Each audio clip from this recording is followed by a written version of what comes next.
न्याय का आधार तो दया है, करुणा है, और प्रतिशोध का आधार क्रोध, अहंकार।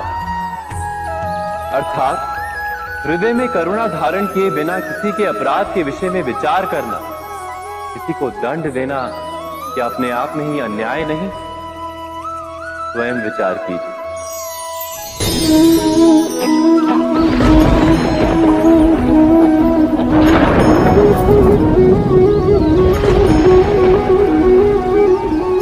सपनों और पूर्वाभासों के आधार पर हम भविष्य के सुख दुख की कल्पना करते हैं। भविष्य के दुख का कारण दूर करने के लिए हम आज योजना बनाते हैं, किंतु कल के संकट को आज निर्मूल करने से हमें लाभ मिलता है या हानि पहुंचती है, ये प्रश्न हम कभी नहीं करते। सत्य तो यह है कि संकट और उसका निवारण साथ जन से है, व्यक्ति के लिए भी और सृष्टि के लिए भी। नहीं, आप अपने भूतकाल का स्मरण कीजिए, इतिहास को देखिए, आप तुरंत ही ये जान पाएंगे कि जब जब संकट आता है तब तब उसका निवारण करने वाली शक्ति भी जन्म लेती है। यही तो जगत का चलन है।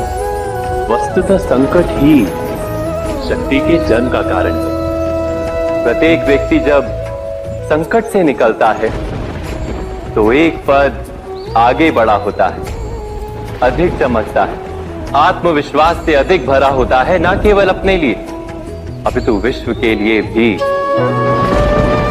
क्या ये सत्य नहीं? वास्तव में संकट का जन्म है एक अवसर का जन्म, अपने आप को बदलने का, अपने विचारों को ऊंचाई पर करने का अवसर, अपनी आत्मा को बलवान और ज्ञान मंडित बनाने का अवसर। जो ये कर पाता है उसे कोई संकट नहीं होता, किंतु जो ये नहीं कर पाता वो तो स्वयं एक संकट है विश्व के लिए। विचार कीजिए।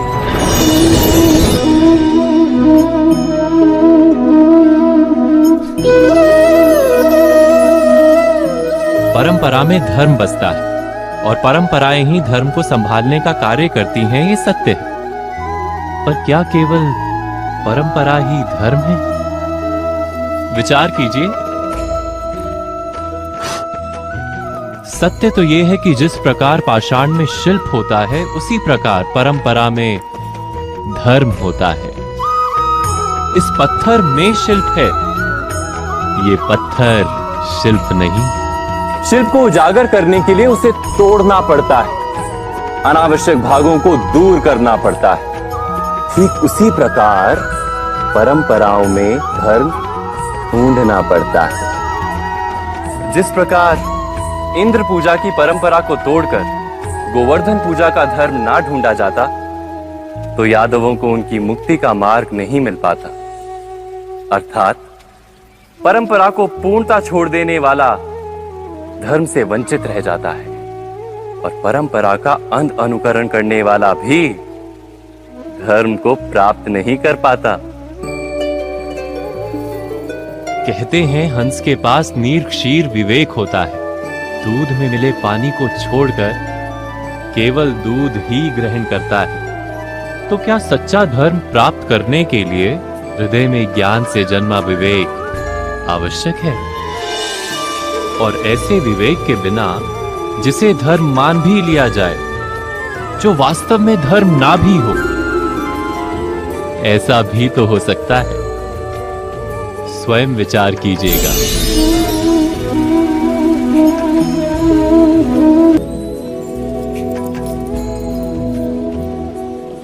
भविष्य के आधार पर सब आज का निर्णय लेना चाहते हैं। भविष्य में सुख मिले, भविष्य सुरक्षित हो, ऐसे निर्णय आज लेने का प्रयत्न रहता है सबका। आप अपने जीवन को देखिए। क्या आपके अधिकतर निर्णय के पीछे भविष्य का विचार नहीं होता? और हो भी क्यों ना। अपने जीवन को सरल और सुखमय बनाने का प्रयत्न करने का अधिकार सबका है। पर भविष्य तो कोई नहीं जानता, केवल कल्पना ही की जा सकती है। तो जीवन के सारे महत्वपूर्ण निर्णय कल्पनाओं के आधार पर ही करते हैं हम। क्या निर्णय करने का कोई तीसरा मार्ग हो सकता है? विचार कीजिए। सारे सुखों का आधार धर्म है और वो धर्म मनुष्य के हृदय में बसता है। तो प्रत्येक निर्णय से पूर्व स्वयं अपने हृदय से ये प्रश्न अवश्य पूछ लेना कि ये निर्णय स्वार्थ से जन्मा है या धर्म से। क्या इतना पर्याप्त नहीं? भविष्य के बदले धर्म का विचार करने से क्या भविष्य अधिक सुखपूर्ण नहीं होगा?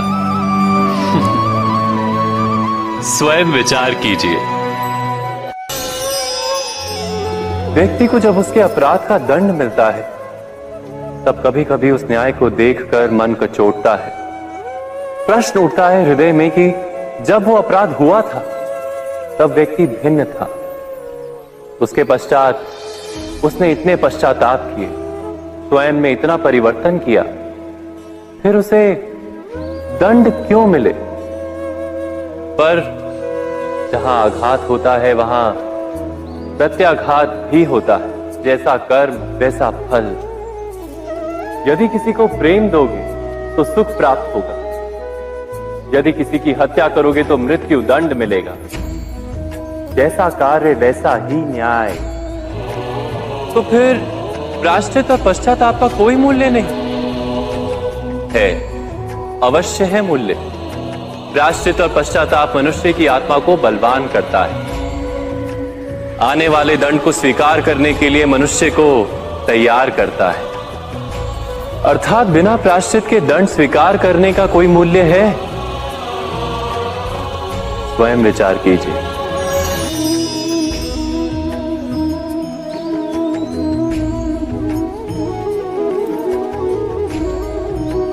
जब अपने किसी अच्छे कार्य के उत्तर में दुख प्राप्त होता है अथवा किसी को उसके दुष्ट कार्य में सुख मिलता है तो मन अवश्य ये विचार करता है कि अच्छा कार्य करने का, धर्म के मार्ग पर चलने का तात्पर्य क्या है।